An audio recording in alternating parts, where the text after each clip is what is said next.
You ignorant, impertinent children. I gave you everything, dominion of everything under you, and responsibility only to me. I trusted you. I even gave you a sign of that trust in the tree. One thing, but you let yourself be deceived by something I gave you authority over. A general that cedes authority to a footman will be overwhelmed and make easy prey for their adversary in battle if they are not demoted first. You were expelled. You were challenged and punished thereafter. You tried to understand my mind on your own terms when I gave you my heart freely and walked with you. I talked with and communicated with you. I did so after you felt yourself better than me and became embarrassed by my presence and the body I made for you.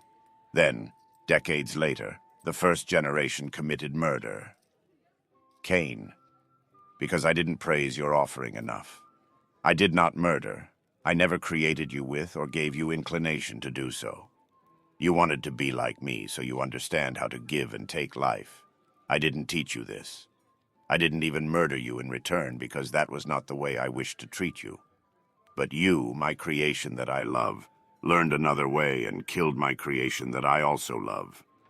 You went on from this to deride, forget, laugh at, mock, and play with me and my mercy when I only punished Cain and Eve. I made birth as painful as it was for me to banish you from Eden.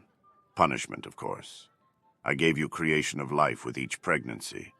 A new soul brought to this earth by your will and action to be given life by me. You could have refrained. Then humanity would have gone no further beyond creation of the two.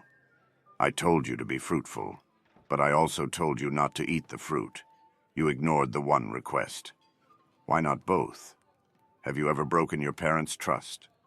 Followed one command and ignored the other as seen fit to you? I gave Cain a wife and let him birth a nation after forcing out the breath of life I gave to his brother, the same breath he inhaled as he caved in Abel's skull and spilled his brain upon my earth. I gave mercy to the first one that took me for a fool, just as all my creation went on to do, mistaking my love and patience for an open door. So I looked and found the few who still cared for me. I took them, made them beg others to follow them, and then wiped the earth clean when mines were made. I made you as me. I took the sky and painted it beautiful with color. I saw the earth without you, and I couldn't stand that.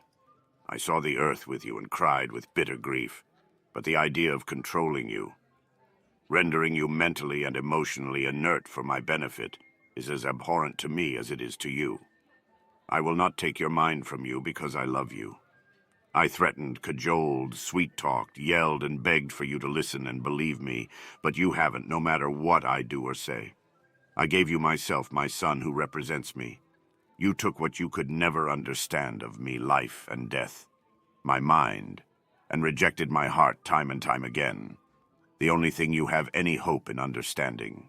You have history, you have law, my covenants. Was it your fault electricity was discovered, or anthrax weaponized? Infections cured, life extended? No, the insults or praise you give me and yourself are projections, not wrongfully made in argument, but projections put on me representing people you never knew, with different minds and culture, who died generations before you were born to create beautiful dreams in love, and or enact horrific nightmares in hate upon those who never wanted or knew of them.